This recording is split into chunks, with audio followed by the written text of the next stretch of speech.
وجعل لی لسان صدق فی الآخرین، بنا دیجئے، اجعل بنا دیجئے، امر کا صیغہ ہے، لی میرے لیے، لسان صدق سچائی کی زبان، فی الآخرین آئندہ والوں میں، آئندہ بعد میں آنے والے لوگوں میں۔ کیا مطلب ہے؟ مطلب یہ کہ یا اللہ بعد والی نسلوں میں، آئندہ قیامت تک کے لیے جتنے بھی قومیں آئیں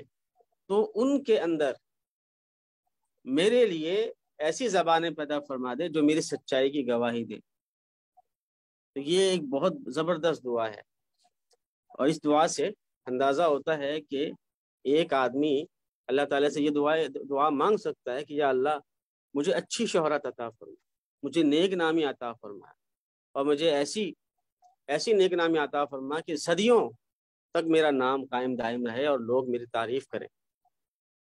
اب یہاں یہ سوال پیدا ہوتا ہے کہ ایک طرف تو منع کیا گیا ہے شہرت پسندی کو، جس کو حب جاہ کہا جاتا ہے، اور بلکہ صوفیاء کرام، اولیاء کرام تو یہ فرماتے ہیں کہ سب سے بری بیماریاں جو سب سے دیر میں جاتی ہے، سب سے آخر میں جاتی ہے، وہ بھی بہت علاج کے بعد جاتی ہے، وہ ایک تکبر ہے اور دوسرا حب جاہ ہے، کہ یہ بہت آسانی سے نہیں نکل پاتی، بڑی خطرناک بیماری ہوتی ہے۔ اور ایک طرف یہاں پہ ابراہیم علیہ السلام اپنے لیے نیک نامی کی شہرت، ایک طرح کی شہرت چاہ رہے ہیں۔ تو اس کا علماء نے جواب دیا ہے کہ دیکھیں، شہرت نفس الامر میں انسان کا دیکھیں اللہ تعالیٰ نے جس طریقے سے انسان کے اندر غصے کا مادہ رکھا ہے، ریا کا مادہ رکھا ہے، کبر کا مادہ رکھا ہے، حسد کا مادہ رکھا ہے، مال کی محبت کا مادہ رکھا ہے، عورتوں کی محبت کا مادہ رکھا ہے، سارے مادے رکھے، لیکن ان کے غلط استعمال سے اللہ نے منع فرمایا، ان کے جائز استعمال کا کہا ہے، ناجائز استعمال سے منع فرمایا۔ اسی طریقے سے شہرت پسندی یہ نفس اپنی ذات میں کوئی بری چیز نہیں ہے۔ ایک انسان کو خود بخود ہی شہرت مل جائے، اس نے اس کے لیے کوئی ایسے کام نہیں کیا جس کی وجہ سے اس کو شہرت ملے،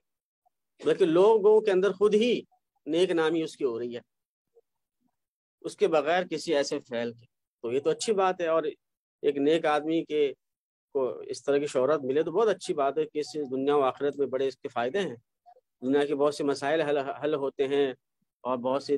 مدارس قائم کرنے میں، مساجد قائم کرنے میں، اور دین کے بعد پھیلانے میں یہی شہرت کام آتی ہے۔ اب جیسے مولانا طارق جمیل صاحب ہیں اور مفتی تقی عثمانی صاحب ہیں، بڑے بڑے علماء ہیں، اگر ان کی یہ شہرت نہ ہو تو کون ان کے پاس ہو؟ کیونکہ لوگ تو اسی کی بات کو مانتے ہیں جو مشہور ہو، تو شہرت کے بغیر تو بہت سے کام ہو ہی نہیں سکتے۔ تو نفس الامر میں اپنے ذات میں کوئی شہرت چاہنا کوئی بری بات نہیں ہے، بس 3 چیزوں کی انسان خیال کر لے تو شہرت پسندی کوئی بری نہیں ہے۔ پہلی بات یہ ہے کہ یہ جو شہرت چاہنا ہو یہ صرف آخرت کے فائدے کے لیے ہو، دوسروں کو حقیر سمجھنے کے لیے نہ ہو، بلکہ اپنے آخرت کے فائدے کے لیے ہو، یعنی اس غرض سے ہو کہ میں اگر یا اللہ میں نیک ہوں اور یا اللہ ہم یہ دین کا کام کر رہے ہیں، تو کیا ہے کہ لوگ ہمارے اس دینی کاموں سے فائدہ اٹھائیں، اور ہمارے جیسے نیک اعمال ہم کر رہے ہیں تو وہ بھی ایسے نیک اعمال کرنے لگ جائیں۔ جیسے فرض کریں ہم یہ تفسیر پڑھ رہے ہیں تو ہم اس کی زیادہ سے زیادہ تشہیر صرف اس لیے کریں کہ لوگ زیادہ سے زیادہ دین سے جوڑیں اور لوگوں کو فائدہ ہو، آخرت کا فائدہ ہو، ہمارا بھی آخرت کا فائدہ ہو، کہ